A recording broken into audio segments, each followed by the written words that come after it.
Boa noite a todos. Vamos dar início ao nosso culto do Evangelho do Lar da noite de hoje. E como sempre fazemos, uma leitura para a nossa harmonização do livro Palavras de Vida Eterna, ditada pelo Espírito Emmanuel ao nosso querido Chico. Nas palavras: irmãos, não vos queixeis uns dos outros, para não seres julgados. Tiago 5,9. Mergulhar o divino dom da palavra no vaso lodoso da queixa é o mesmo que inflamar preciosa lâmpada no conteúdo da lata de lixo. Não transformes a própria frase em lama sobre chagas abertas. Podes mobilizar a maravilha do verbo para reajustar o bem sem necessidade de estender o mal. Ergue a esperança ao pé dos que desfaleceram na luta. Exalta a excelência do amor perante aqueles que o ódio intoxica. Louva as perspectivas da fé ao lado dos que choram no desencanto. Aponta as qualidades nobres do amigo que caiu em desvalimento. Destaca as possibilidades de auxiliar onde os outros somente encontram motivos para censura. Desdobra o trabalho restaurador onde o pessimismo condena. Procura o lado melhor das situações para que o melhor seja feito. E quando os obstáculos morais se agigantem como se a maldade estivesse a ponto de triunfar em definitivo, se não podes algo dizer em louvor da bondade, cala-te e ora. Pensa no bem quando não puderes falar nele. A semente muda, renova a terra. A gota silenciosa de sedativo acerena o corpo martirizado.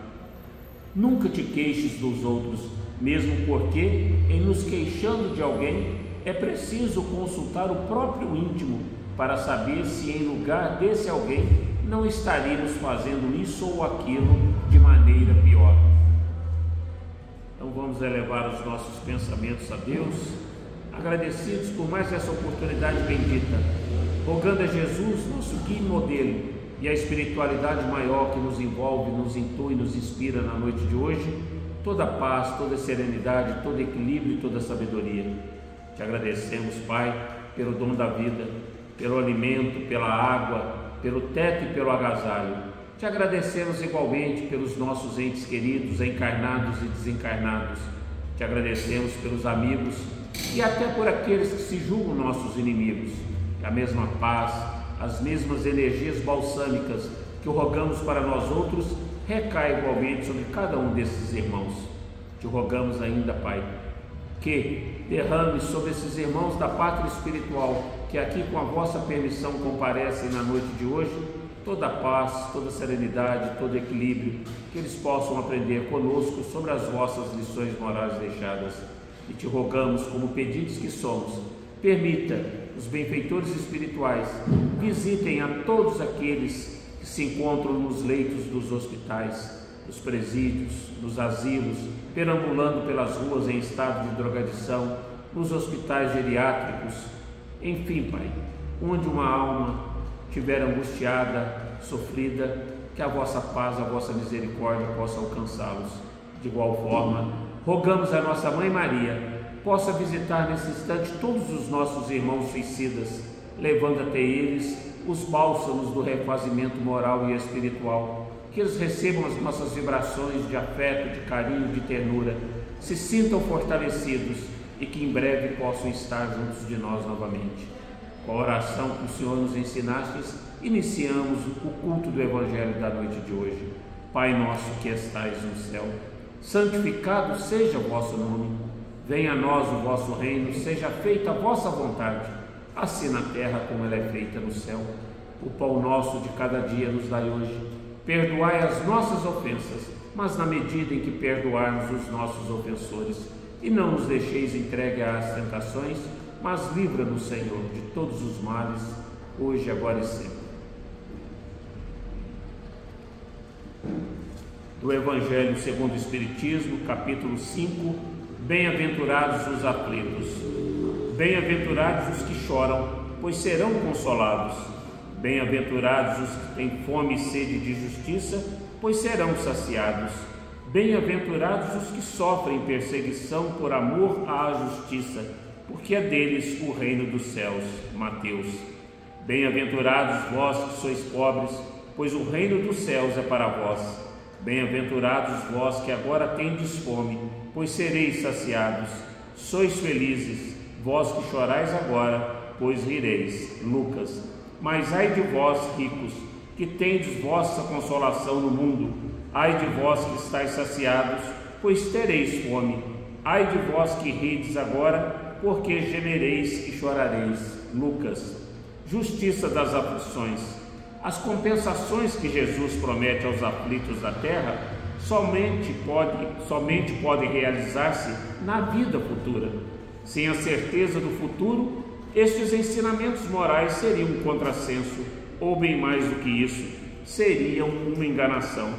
Mesmo com essa certeza, fica difícil de se entender a utilidade do sofrimento para ser feliz. Disse que é para ter mais mérito, mas então surge a pergunta: por que uns sofrem mais do que os outros? Por que uns nascem na miséria e outros na riqueza, sem nada terem feito para justificar essa posição? Por que para uns nada dá certo, enquanto para outros tudo parece sorrir? E o que ainda fica mais difícil de entender é ver os bens e os males tão desigualmente divididos entre viciosos e virtuosos, e ver os bons sofrerem ao lado dos maus que prosperam. A fé no futuro pode consolar e proporcionar paciência, mas não explica estas desigualdades que parecem desmentir a justiça de Deus. Entretanto, desde que se admita a existência de Deus, só se pode concebê-lo em suas perfeições infinitas. Ele deve ser todo-poderoso, todo justiça, todo bondade, sem o que não seria Deus. Se Deus é soberanamente bom e justo, não pode agir por capricho nem com parcialidade. As contrariedades da vida têm, pois, uma causa, e uma vez que Deus é justo, essa causa deve ser justa. Eis do que cada um deve se convencer. Deus, pelos ensinamentos de Jesus, colocou os homens no caminho da compreensão dessa causa e hoje considera-os suficientemente maduros para compreendê-la.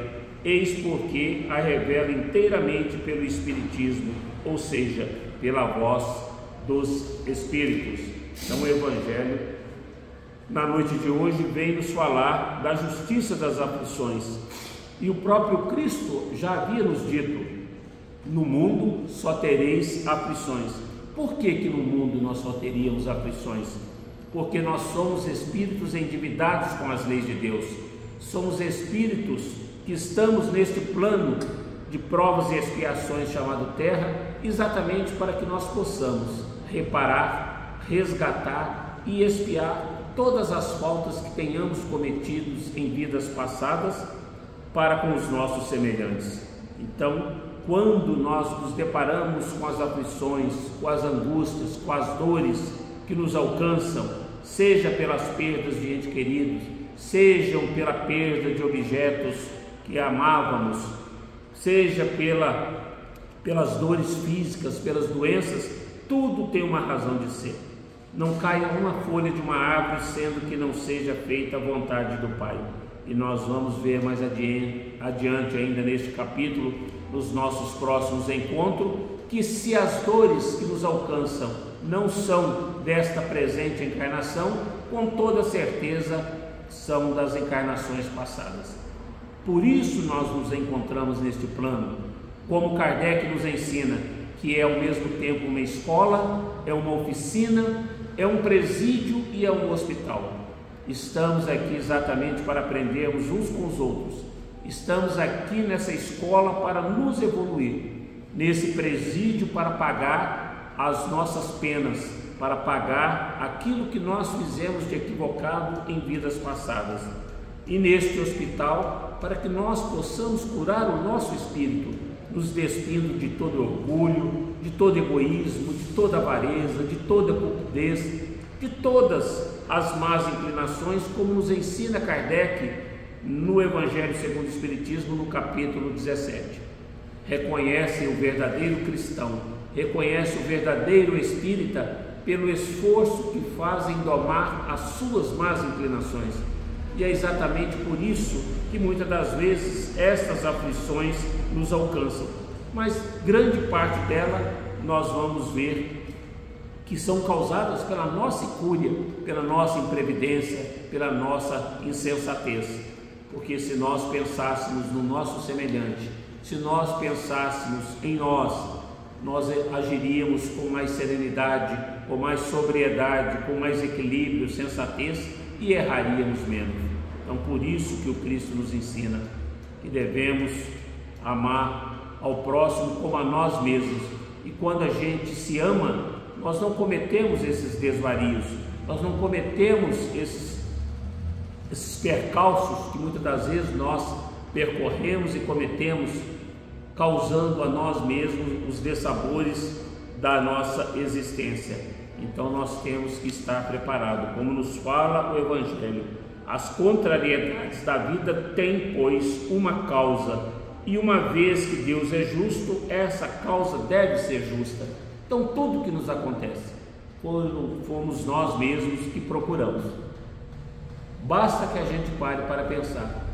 Se não é dessa existência, são de existências passadas, mas pela benesse do Criador, com a nossa reencarnação, a gente esquece os males que nós cometemos no passado.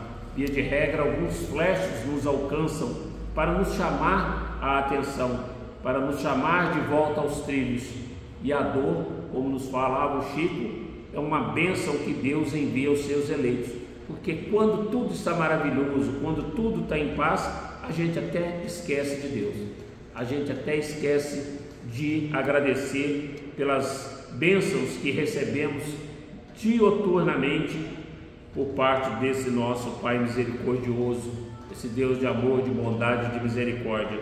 Então que nós possamos realmente ter fé no futuro, que nós possamos acreditar que todo bem que praticarmos nessa presente existência, nas nossas próximas existências, esse bem, essa caridade, essas virtudes alcançadas serão o nosso advogado, serão as benesses que nós traremos para conosco numa existência que será tão mais salutar, menos dores, quanto ao bem que nós tivemos praticado nessa presente existência. Então que nós possamos rogar a Deus, nós possamos agradecer a Jesus pelos ensinamentos, mas principalmente por permitir que a espiritualidade maior sempre esteja nos auxiliando, ditando mensagens para o nosso aprendizado, daquilo que nós devemos fazer e daquilo que nós devemos evitar, para que ao partirmos deste plano, possamos nos deparar na pátria espiritual envoltos em paz, harmonia e serenidade. Então, mais uma vez, vamos elevar os nossos pensamentos a Deus, agradecidos por essa oportunidade bendita do aprendizado, agradecidos a Jesus pelos exemplos, pelas lições morais deixadas a cada um de nós, encarnados e desencarnados. Gratidão, Pai. Gratidão por permitir tantos irmãos da pátria espiritual aqui conosco na noite de hoje, para aprendermos um pouco mais e evoluirmos sempre. Gratidão pelo dom da vida e na certeza de mais uma semana, envoltos em muita paz, equilíbrio e serenidade, te rogamos, derrame cada vez mais luz sobre esses espíritos amigos, esses benfeitores espirituais que nos auxiliam, velam por nós, pelo nosso lar, da nossa vizinhança, da nossa quadra, nos trazendo o equilíbrio necessário para os embates do nosso dia a dia. E assim, imensamente agradecidos por essa oportunidade, com a oração de Maria, pedimos para dar por encerrado o nosso culto do Evangelho da noite de hoje. Ave Maria, cheia de graças, o Senhor é convosco. Bendita sois vós entre as mulheres, bendito é o fruto do vosso ventre, Jesus. Santa Maria, Mãe de Jesus, rogai por nós, pecadores, agora e na hora do nosso desencarne, e que assim seja. Gratidão, Pai, por mais essa oportunidade bendita.